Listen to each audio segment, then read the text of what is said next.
Salut et bienvenue sur la chaîne du Traqueur des livres. Aujourd'hui, une chouquette d'or, la preuve de Jacques Sausset aux éditions Policier Noir.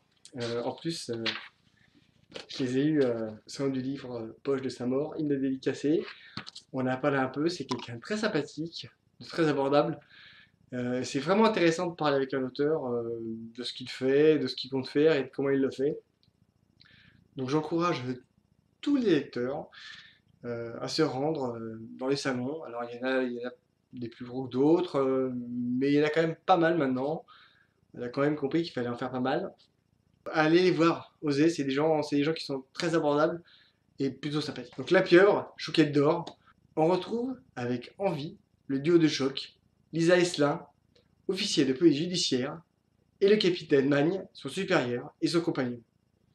À Paris, un coursier vient de se faire descendre d'une balle dans la tête. Par principe, les particularités de la balle sont rentrées dans l'énorme base de données de la police. En quelques heures, toutes les alarmes résonnent, jusque dans le cabinet du ministre. L'arme du crime est la même qui a servi à l'exécution du juge Esselin en 1992. À ce moment-là, Lisa a déjà été appelée dans le Var.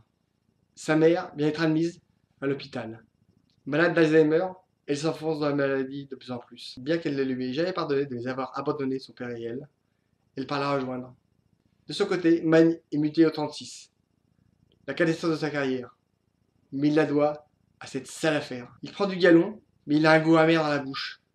Cette affaire est une bombe à retardement. Aidé par son équipe pour comprendre, pour essayer de trouver les indices qui apparaissent au fur et à mesure. Et les Maccabées aussi, ils s'entassent. La pieuvre a des ramifications partout.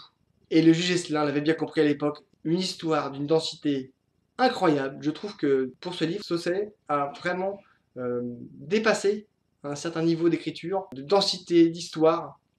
On a vraiment une histoire hyper stimulante, très dense, très complexe. Je crois qu'il a quand même bien bossé son sujet, qu'il a bien utilisé tout ce qui était possible de faire. Pour une fois, en plus, ce qui est un petit peu différent dans ce livre-là, c'est que Lisa Esselin et le capitaine Magne, chacun fait son enquête de son côté, ils se rejoignent, mais on sent quand même qu'il y a une première fissure qui s'est créée dans cette relation.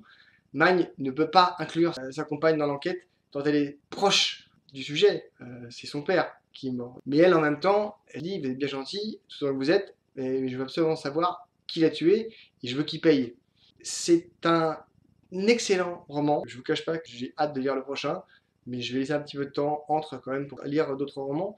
Mais là, Sausset rentre de plein pied et de plein droit dans un espace utilisé, certes, mais pas tant que ça, par les polars, thrillers, suspense, enquêtes, qui sont très très construits. Et surtout faire en sorte que le lecteur reste complètement addict, tourne les pages au fur et à mesure, et a envie de savoir, a envie de connaître, a envie de trouver. Donc on est complètement avec les personnages, on est avec eux, on ressent de la peur, de la crainte, de la tristesse parfois. C'est un très très très bon livre, chouquette d'or, sans aucun problème. Lisez, likez, commentez, partagez, parlez-en autour de vous, abonnez-vous. Passez des bonnes vacances pour ceux qui y sont, mangez des chouquettes, à bientôt, au revoir.